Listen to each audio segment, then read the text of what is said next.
Hello, WPF viewers. Skippy here, coach of the Steel City Surge, back again for WPF Season 3 of the Delta Division, Week 5.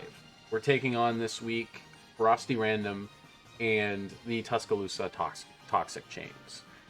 This is a very big matchup this week. We have we have to get back on track. We lost badly last week to Dashing Sceptile. If you haven't seen that video, go ahead and check it out. It should be up by the time this video is uploaded. But yeah, so we dealt with a Terra Espathra that last week, and now we got to deal with free Terra Overquill in the rain this week. Very scary rain team here with Overquill, free Terra, also free Terra Palmet. Less likely to see that, but if it does show up, we have to be prepared for it. I think we're somewhat prepared for it. I don't think it shows up, and I don't think it does that much against our team. We also have to deal with Archalodon, Pelipper, Goldango, which we had on our team previously, Clefable, Toadscruel, Iron Jugulus, Electrode Hisui, Araquanid, and Colossal. So this is a very dangerous team. Obviously, rain is going to be very much brought this week, and if it is not, then we'll be in a little bit better of a situation. If Pelipper doesn't show up, then we should be fine. If it doesn't show up, I would expect something else to have Rain Dance on it, potentially Electrode. Araquanid could bring it if it's not Assault Vest, or Overquill could bring it itself. We just have to keep an eye out for that and work around it as we need to. Some of the key points for this week, obviously, Swift Swim Terra Overquill is a sweeper threat if it is in the rain. We just got to make sure that we can try to limit its viability as much as possible. We have some checks to it potentially. But the majority of this is going to be to try to set up for a potential endgame where Overquill is not as usable. Some other things to keep in mind is Electrode Hisui, Araquanid, and Clefable can all be issues, either defensively or offensively. Araquanid in rain with Water Bubble, especially if it's Choice Band, can be a very massive threat against our team. I do think it comes. I do think it's probably going to bring webs, so it might not be banned. It might not be Assault Vest. If that is the case, then we should be fine. We do have ways of getting rid of hazards, so those webs shouldn't be as much of an issue. They didn't end up showing up last week, so I doubt they'll show up this week, potentially. Electrode Hisui, Grass and Electric are it's just a great combination typing right there, and it's insanely fast, so we just got to be aware of it. And then Clefable with Unaware setup, or even Magic Guard setup, that is just disgusting to try to deal with, so we got to keep an eye out for it. If it does show up, I don't think it does, but the other thing we got to keep in mind is there's very little hazard control from that side. Pretty much the only things that can remove hazards are Colossal and Toadscruel. I don't think either of them have a great matchup this week into our team. So if we do see either one of them, we do know that they'll be probably spin, and that's going to remove a move from one of them, and they're not as viable into this matchup. So the expected team is I expect to see this week, more or less. Overquill, obviously, with either Terras of Grass or Water. I expect to see Pelipper, Araquanid, Archalodon, Goldango, and probably Clefable or Electrode Hisui. Those are the main ones I expect to see. I can see a potential Iron Jugulus bring. Maybe Toadscruel if he's really feeling fancy with it, but this is the expected team I expect to see this week, and this is what the majority of this team is meant to check. So let's get right into it. We are going to be bringing Darkrai again this week, this time with a Choice Scarf. We want to outspeed Adamant Overquill in the rain, and this set does this with 168 speed EVs with a timid nature. We outspeed Adamant Overquill in the rain. We are bringing Thunder for that reason, and especially if it is Terra Water, easy Yoko. Dark Pulse for stab, Sludge Bomb in case it is a Terra Grass. Ice Beam is also there for potential coverage as well in case Toadscruel decides to show up, or if Archalodon decides to show up as well, we have another option to hit that. And I really did not want to run Focus Blast this week. I hate Focus Mist so much. If I can try to avoid running it, I will. And in this instance, I do think we can run both of these moves over Focus Blast. Max Special Attack. Remaining EVs go into HP just to add some bulk to Darkrai. Hopefully we can use this as a potential revenge killer, or swap in on something potentially. It really depends. If we can get a slow pivot off into this Mon, we can probably do some damage. If Toadscruel doesn't show up, then we get some very free, especially if Palmet doesn't show up as well, we can get some very free Thunders off in the rain. So hopefully we can take advantage of that. Going into our next Mon, we have a different Landorus Therian setup this week. We are going to be running a Terra Poison leftover set with a special setup set. We are running leftovers with a Timid Nature with 208 speed. This means we outspeed Overquill Not in the Rain, and we also outspeed a max speed Archaludon. With 196 HP EVs, with a Terra Poison typing, we resist a good amount of types and moves into us, and we can set up pretty easily, especially behind any sort of screens that we get set up. Calm Mind, obviously, just to boost ourselves up behind a sub. And then Earth Power and Sludge Wave. Sludge Wave boosted by the Terra Poison. Very, very little things want to come into either one of these moves. Most of his team is pretty much checked hard by both of these moves, so running this is very key to a potential wall breaker or just straight up sweeper. It really depends.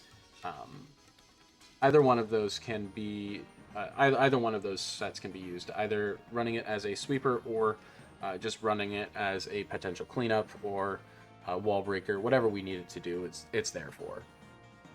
In the next mon, we have obviously Weezing Galar. This thing comes pretty much every week. We're going to be running another defensive set with Rocky Helmet, and we're running Neutralizing Gas.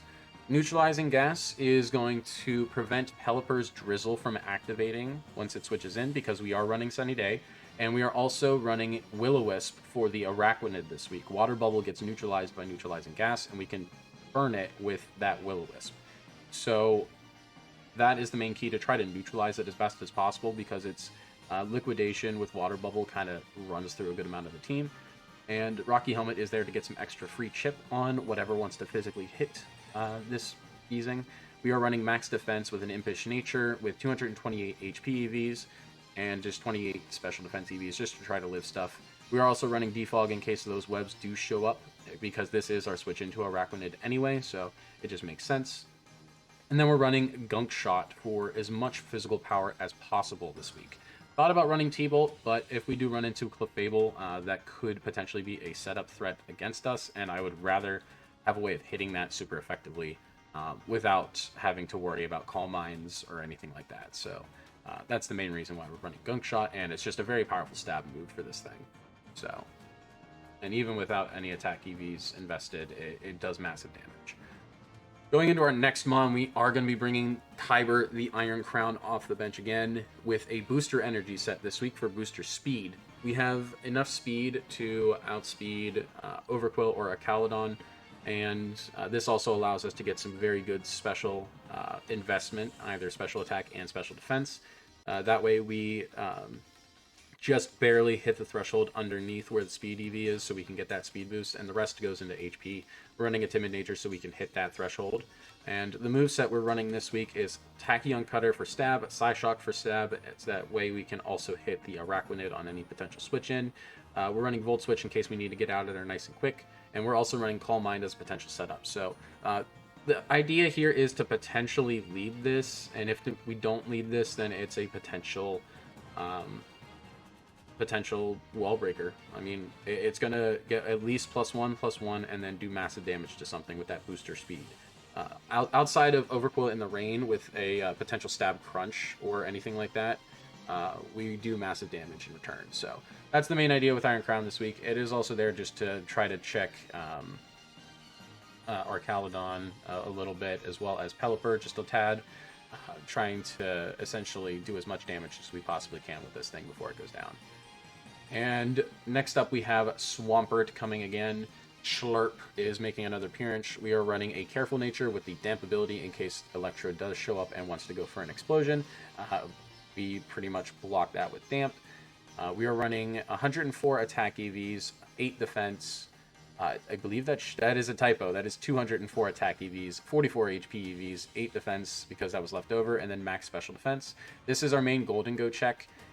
Golden Go kind of runs through the rest of this team and doesn't really do much to Swampert. +2 would be the most it wants to do to us. We live a good amount of things at just base Golden Go, max special attack, timid.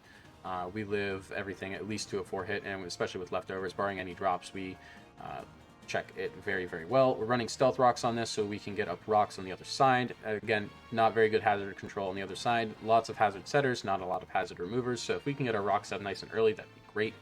We were running Earthquake, Flip Turn, and Smackdown as the last move. Smackdown is there for the Pelipper, as well as providing some solid chip damage to Araquanid if we do get that opportunity.